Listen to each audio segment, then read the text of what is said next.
तो नमस्कार दोस्तों, एमए हिंदी साहित्य के एक और नए वीडियो में आपका सहृदय स्वागत है। तो दोस्तों, यदि आप भी 2026-27 का और 27-28 का एमए हिंदी साहित्य का सिलेबस जानना चाहते हैं तो ये जो वीडियो है ना, इस वीडियो को आपको ज़रूर देखना चाहिए। दोस्तों, यहाँ पर मैं जैसे ही मैं ये टैप करता हूँ तो ये जो आज मैं वीडियो बना रहा हूँ 13 अगस्त 2026 को इस सिलेबस का वीडियो बना रहा हूँ। तो ये जो सिलेबस है ना, ये एकदम न्यू पैटर्न पर आधारित सिलेबस मैं आपके लिए समझाने वाला हूँ। अच्छा, सिलेबस में मैं सभी सेमेस्टर को इंक्लूड किया है कि सेमेस्टर 1, सेमेस्टर 2, सेमेस्टर 3 और सेमेस्टर 4, यानी कि आपके चारों सेमेस्टर में कौन कौन से विषय आपको पढ़ने हैं। इस वीडियो में आपके चारों सेमेस्टर के पेपर के नाम आपको पता चलने वाले हैं। तो चलिए दोस्तों, बिना किसी देरी के वीडियो को स्टार्ट करते हैं। तो यहाँ से अब आ जाते हैं अपन अपनी पीडीएफ पर, और ये है हमारी सिलेबस की पीडीएफ। अब एक सेकेंड रुकिएगा क्योंकि हॉरिजॉन्टल करना पड़ेगा इसको। एक सेकेंड। अरे भाई, कैसे होगा? हाँ, थोड़ा सा क्या है कि टेक्निकल चीज़ें हो जाती हैं भाई लोग। तो यहाँ पे ये देख सकते हो, यहाँ पर चूँकि मुझे अभी महाराजा छत्रसाल बुंदेलखंड यूनिवर्सिटी का सिलेबस है प्रोवाइड हुआ है। बाकी आपकी जो भी यूनिवर्सिटी है, आप चाहे उत्तर प्रदेश से हो, चाहे मध्य प्रदेश से हो, चाहे भारत की किसी भी यूनिवर्सिटी से हो, क्योंकि अब जो यूनिवर्सिटी पे जो हिंदी साहित्य पढ़ाई जाती है वो नेशनल लेवल की रहती है। कुछ चीज़ें जो रहती हैं वह राजकीय लेवल की रहती हैं, यानी कि पहले राष्ट्रीय लेवल की चीज़ें पढ़ाई जाती हैं। अब जैसे हिंदी साहित्य का इतिहास है भाई, ये हर यूनिवर्सिटी पे सेम ही पढ़ाया जाएगा। कोई हिंदी साहित्य के इतिहास को ऐसा नहीं करेगा कि यूपी में हिंदी साहित्य का इतिहास ऐसे रहेगा, बिहार में ऐसे रहेगा, गोरखपुर यूनिवर्सिटी में ऐसे रहेगा। ऐसा कुछ नहीं होता भाई मेरे। तो आइए दोस्तों, यहाँ पे सेशन भी दिया गया है और ये अपडेटेड सेशन 2027 और 28 के लिए भी मान्य है, यानी कि जिन्होंने 2026 में भी एडमिशन लिया है वो इस वीडियो को बिल्कुल आंख बंद करके देख सकते हैं। मतलब मजाक कर रहा हूँ भाई, आंख बंद करके कैसे देख सकते हो।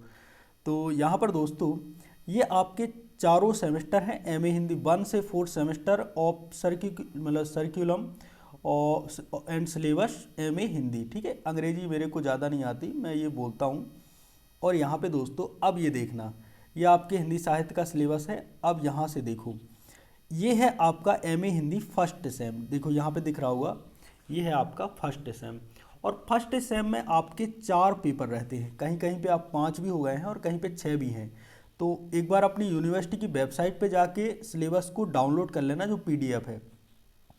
देखो दोस्तों, जो यहाँ पर 4 पेपर हैं।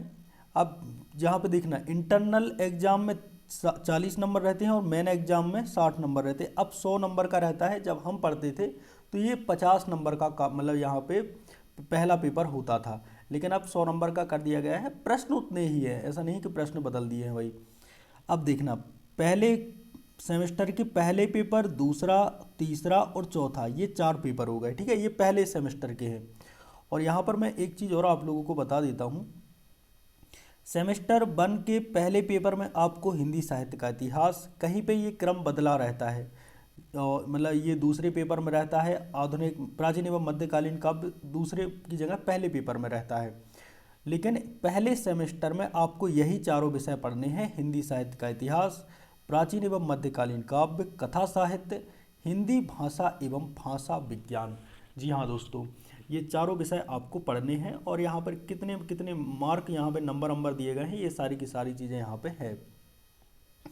अब दोस्तों, सेमेस्टर 2, एमए हिंदी का जो सेमेस्टर 2 है आपका सेमेस्टर, यानी कि अगले 6 महीने के बाद जब आपके पेपर होंगे तो उसमें जो 4 पेपर हैं, कौन कौन से पेपर होंगे? भारतीय साहित्य शास्त्र, भारत का साहित्य शास्त्र कैसा है, आधुनिक काव्य, क्योंकि हमने इसके पहले सेमेस्टर में प्राचीन काव्य और मध्यकालीन काव्य को पढ़ लिया, तो उसके बाद दूसरे सेमेस्टर में हम आधुनिक काव्य को पढ़ते हैं। इसके बाद हिंदी कथेतर गद्य साहित्य, यानी कि हिंदी के कथा साहित्य और गद्य साहित्य का इतिहास, उपन्यास, कहानी। इसके साथ ही हम पढ़ते हैं प्रयोजन मूलक हिंदी। प्रयोजन मूलक यानी कि वह हिंदी जो एक प्रकार से उद्देश्य के लिए जिस हिंदी का प्रयोग किया जाता है, तो उसको प्रयोजन मूलक हिंदी कहते हैं।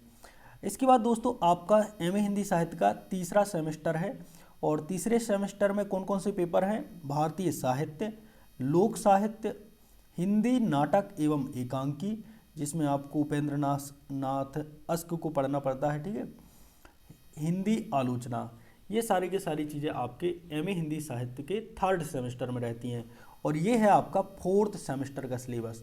अच्छा, ये जो टॉपिक यहाँ पे फोर्थ सेमेस्टर के हैं ये इतने सारे आप लोगों को दिख रहे होंगे, लेकिन इनमें से आपको केवल 4 को ही लेना है। अच्छा, 4 को कैसे लेना है? देखो ये क्या हो रहा है, देखो भाई, एमए हिंदी साहित्य फोर्थ सेमेस्टर पेपर 1 में ये कंपलसरी है, ये सबको पढ़ना है, हिंदी साहित्य और भारतीय ज्ञान परंपरा।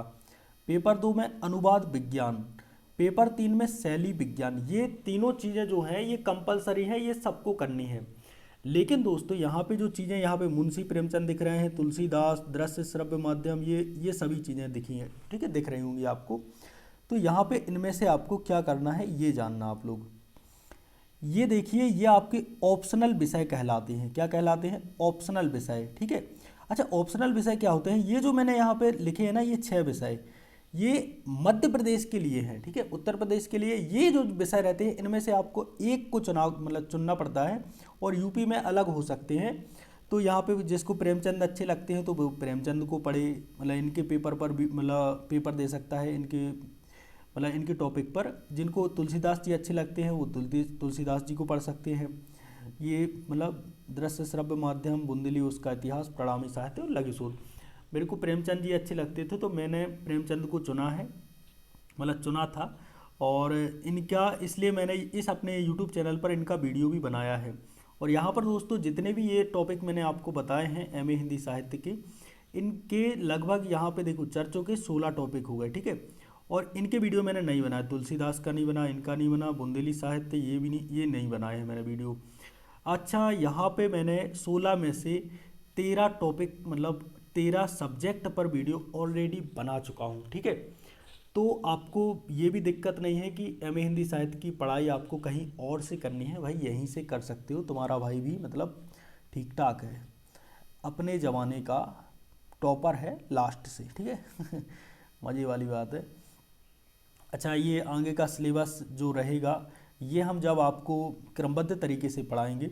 अच्छा, यहाँ पे अब एक चीज़ में एक मतलब एक जानकारी भी यहाँ पे देना चाहता हूँ। वैसे यहाँ पे कैसे दे दूँ यार जानकारी, एक सेकंड रुक जाओ भाई तुम लोग, एक सेकंड मतलब हो गया, एक सेकंड तुम लोग कहोगे एक सेकंड तो हो गया। यहाँ पे मैं एक जानकारी प्रोवाइड कराना चाहता हूँ, जो भी सुनने के इच्छुक हैं, जो भी इस सत्र में जिन्होंने भी अध्ययन मतलब एडमिशन किया है, वो लोग ये जानकारी मतलब सुन सकते हैं, ठीक है। तो मैं यहाँ पे 3 बातें बताऊँगा। ऐसे देखो, पहली बात यहाँ बताऊँगा, दूसरी बात यहाँ और तीसरी बात यहाँ। 3 बातें मैं बताऊँगा, पहली बात, दूसरी बात और बात ख़त्म, यानी कि तीसरी बात, ठीक है। ये 3 चीज़ें मैं आपको बताने वाला हूँ। क्या करने वाला हूँ? बताने वाला हूँ। तो ब्लैक इस पर अच्छा चलेगा, चलो ठीक है। तो यहाँ पे पहली बात, अब पहली बात सुन लो दोस्तों, मैंने आपका सिलेबस है उसकी विषयबद्ध तरीके से भी पढ़ाया हुआ है, और कहीं कहीं पे मेरे को समय की जो पाबंदी रहती है उसके कारण मैंने कभी कभी पूरा सिलेबस कभी भी नहीं पढ़ाया है। ये बात भी मैं लिख के दे देता हूँ, ठीक है। आपको इसके वीडियो मिलेंगे, जैसे प्राचीन एवं मध्यकालीन काव्य है तो इसके मैंने 6-7 वीडियो बनाए थे, लोगों ने देखा नहीं तो फिर मैंने छोड़ दिया, ठीक है। मतलब इसमें मेरा भी इंटेंट एक प्रकार से इस वजह से कम हो जाता है, क्योंकि मेरे को भी नहीं लगता कि भाई 10-20 लोग देख रहे हैं, 100-200 लोग देख रहे हैं, तो मेरे को आई डोंट लाइक, मतलब मेरे को पसंद नहीं है कि 100-200 लोग देखें, ठीक है। तो पहली बात, यदि जितना भी मैंने आपको सिलेबस ये बताया है इन टॉपिक्स पर आपको क्रमबद्ध तरीके से वीडियो चाहिए, ठीक है, इनके वीडियो चाहिए, तो भाई आपको कमेंट करना पड़ेगा, कमेंट सी फॉर कमेंट, ठीक है। आप कमेंट करेंगे, मैं क्रमबद्ध वीडियो लाऊंगा, ठीक है। पहली बात, आपको इस वीडियो के नीचे कमेंट बॉक्स में कमेंट करना है, ठीक है भाई। यदि 100 कमेंट आ गए 2 महीने के अंदर, कितने, आज 13 अगस्त ना, तो 13 सितंबर 13 अक्टूबर को, 13 अक्टूबर के पहले 100 कमेंट आ गए ना अलग अलग लोगों के, ऐसा नहीं एक ही बंदा 100 कमेंट कर दे भाई, ऐसे में तो 100 अलग अलग लोगों के 100 कमेंट आ गए, मैं सारे जो सब्जेक्ट है ना सभी सब्जेक्ट पर वीडियो बना दूंगा, ठीक है। दूसरी बात, मैं आपको टॉपिक वाइज नहीं, मैं आपको विषय वाइज पढ़ाऊंगा। जैसे कि पहले सेमेस्टर का पेपर 1 है तो पेपर 1 की मैं 10-12 क्लासों में आपका पेपर 1 करवा दूंगा, 10-12 क्लास में पेपर 2, 10-12 क्लास में पेपर 3 और 10-12 क्लास में ही पेपर 4 करवा दूंगा। और तीसरी बात, ये जो वीडियो रहेंगे ये भारत की सभी यूनिवर्सिटी के लिए रहेंगे, ठीक है। आपको बस अपना सिलेबस और पेपर मैच करने हैं। बाकी भारत में भाई हिंदी साहित्य के इतिहास में कौन क्या चेंज कर देगा, किसी की मतलब है मजाल है कि जो हिंदी साहित्य का इतिहास बदल दे। और मैं हिंदी साहित्य के इतिहास में आचार्य रामचंद्र शुक्ल को पढ़ाता हूँ, उनको कोई बदल सकता है भाई? आचार्य शुक्ल अपने आप में एक ब्रांड है भाई, ठीक है। तो ये सारी चीज़ें यहाँ पे मेरे को आपको बतानी थी। बाकी मैंने यहाँ पर जो भी चर्चा की, अच्छा लगा हो तो ठीक है, नहीं लगा हो तो भाई कोई बात नहीं, आपका मन है। आपके लिए मतलब एक प्रकार से मैं थैंक यू बोलना चाहता हूँ कि आप लोग यहाँ तक वीडियो देखा है, तो thank you so much for everything. बाकी मिलते हैं एक और नए वीडियो के साथ, तब तक के लिए जय सिया राम। कमेंट कर देना, ठीक है।